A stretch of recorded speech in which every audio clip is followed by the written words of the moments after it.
Welcome back, ladies and gentlemen. Today we're going to take a look at our points, lines, and planes test review, and just get cracking on it. So, here we go. Using the following diagram, answer the following questions. Name two different segments. Guys, you literally can pick whatever you'd like here. The important part is the notation. So I'm going to say, by the way, just so we're all aware of this, E is right there in the middle. I'm going to say E, B, but for a segment it can't have any arrows. Okay?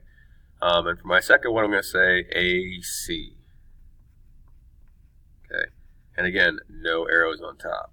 So no arrows. Cool. All right.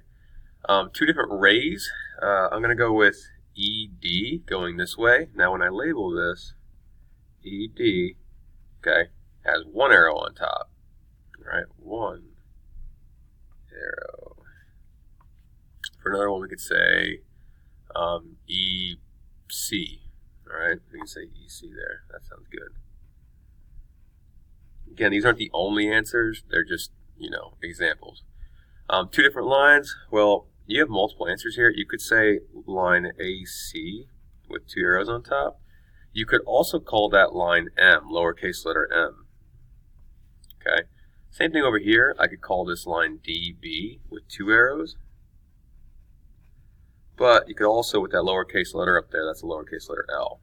All right, so two arrows. Cool. All right, wonderful. Using diagram on the right, answer the following questions. Name two parallel planes. Okay, so when you're naming a plane, it's three letters. I'm going to name the top plane ABC, and the bottom one, okay, HEF. Cool. So parallel. Perpendicular kind of meets at a right angle. So I'm going to go again with the front one here. Well, I'm going to try this front one. AHG. And you could pick top or bottom or sides. I'm going to go with the top one. ABC again. Okay, perpendicular, trying to think it makes it at a right angle there. Okay, so you can imagine there's a little right angle right there and you're in good shape. Four coplanar points are points on the same plane. So I'm going to pick over here this time, DCFG. DCFG. And since we're talking about points, they're all separate. Four non-coplanar points. Okay, I'm going to go with DCF again, but instead of G, if I want a non-coplanar point, I'm going to say something like A. So DCFA. And again, those aren't the only examples, but just one example to show you guys. In the following diagram, we are given that measure of angle 3 is 128 degrees. I'm going to go ahead and label that 128. Okay. Find the remaining angles. Well, straight across from it, this will also be 128 degrees. Okay. I can do 180 minus 128. Okay, we get 52 degrees. So that means beside it will be 52 degrees. Across from it, 52 degrees. And however you want to envision this, I'm straight up picking this up, sliding it over. So the top right hand corner is 128, top right hand corner is 128, and then we can kind of fill everything else in. Okay, so when they ask for angle 1, the measure of angle 1, we already have it labeled 52 degrees. Try your best to remember degrees. Okay, degrees. Angle 2 is 128. 4 is 52 degrees. 5 is 52 degrees. Okay, very nice. Okay. Number 4, solve for y using knowledge of angles formed by transversal. Okay, these are on the inside, right? They are across the angle. Therefore, these are going to be alternate interior angles. Right? And basically we're going to make these ones equal.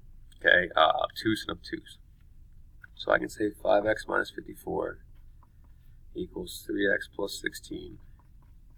Right, now we're going to get all the x's on one side. I'm a positive kind of guy, so I'm going to subtract. Why would I subtract 2x? That was silly. I'm going to subtract 3x. Subtract 3x. I'm thinking ahead. 2x minus 54 equals, now that cancels this out. I'm left with 16. Now I can add 54 over. So 2x equals 70. Okay, divide by 2, x equals 35. Very nice. If you have the time, you can gladly take this, plug it back in. You're going to find out they're both the same thing, which is good, which is what we want. Number 5 here, solve for Q using knowledge of linear pairs. Guys, linear pair, this forms a straight line. Okay, these two angles are not equal, but they are going to be supplementary, which means I can take them, add them together. Okay, plus, pardon me, 3q plus 6, and make it equal to 180. Okay, linear pair 180. All right. 7q and 3q is 10q. Negative 46 plus 6 is minus 40. We can add 40 to both sides. 10q equals 220. Divide by 10. Q equals 22. There's my fair number again. Told you I'd try and get that in there as much as possible. Okay. Very good. All right. On the back, using your knowledge of vertical angles, solve for y. Okay. Please note, these are not making a straight line. These are across from each other. It's like a reflection, kind of like we showed that video with the trees and the water and everything else. So all we got to do here is make things equal. 9y plus 7 equals 2y plus 98. Okay, much the same, solving for it. I can subtract 2y from both sides. All right, cancels out. 7y plus 7 equals 98. Okay, I'm going to subtract 7 from both sides. Just give me a little bit of room. 7y equals 91. Okay. And then if I divide by 7, y equals 13. We're all good. Awesome. Okay. Number 7, sketch and label all parts figure. I am not going to judge you guys on your artistic ability, but just try your best. 3 lines that intersect at 2 different points. Okay, so here's a line. Okay, that's one line drawn. I'm going to have another line drawn so that they cross at, there we go, there's 1 point. Now I want to draw a third line so that I only hit one more point, but nothing more than that. So I'm going to draw a line that is parallel here. Okay, these are parallel. So it hits. Okay, there we go. Something as simple as that. All right. 3 non-collinear points in a plane. Guys, if I ask you to draw a plane, it's just a box. All right, I'm going to use a capital letter here. It goes capital A. And by the way, up here, I should probably give each of these M and O. Lowercase letters is fine. 3 non-collinear points. Okay, so here's 1 point. I'll call it X. Here's another point. I'm going to call it Y. And then here's another point. I'm going to call it Z. They're not the same line, so we're good. All right. Awesome.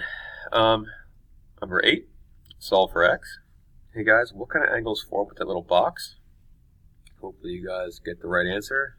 Get it? Because it's right. All right, I'll stop. So they're across from each other. X plus 38 equals 90. Okay. We can subtract 38 from both sides. X equals 52. So just keep in mind this is a 90-degree angle, right angle, okay, not 180. Good. All right, last 2. I put 2 of these on here. Clearly you're going to get 1 of them, okay? So these are the challenge problems we did last week. The measure of an angle, I don't know what it is, I'm going to say X equals, is 10 degrees more, that means plus 10, then 3 times the measure of its complement. 3 times the measure of its complement means 90 minus x. Okay? So there's my setup. Again, following what we did last week. We can distribute the 3 in. X equals 270 minus 3x plus 10. Okay? I can add 3x over. 4x equals 270 plus 10 gives me 280. Okay? And then I can divide by 4. X equals 70. Right? Now, we want the other angle. So the other angle, since we're talking about complement, is 90 minus 70, which is 20 degrees. So 70 and 20. Okay. Last one then to kind of wrap this up. This one's supplement. So instead of 90 minus x, it's 180 minus x. The measure of an angle, x equals 15 degrees less, minus 15, than 4 times the supplement. Okay? Cool. So, much the same, distribute the 4 in, 720 minus 4x minus 15. Okay, I can add 4x over. I get 5x equals 720 minus 15 is 705. Divide by 5, 141 degrees. 180 minus 141, 39 degrees. Okay, guys? So I went through a little bit quick. If you have any questions, please feel free to ask. As always, keep the good work and good luck. We're all counting on you.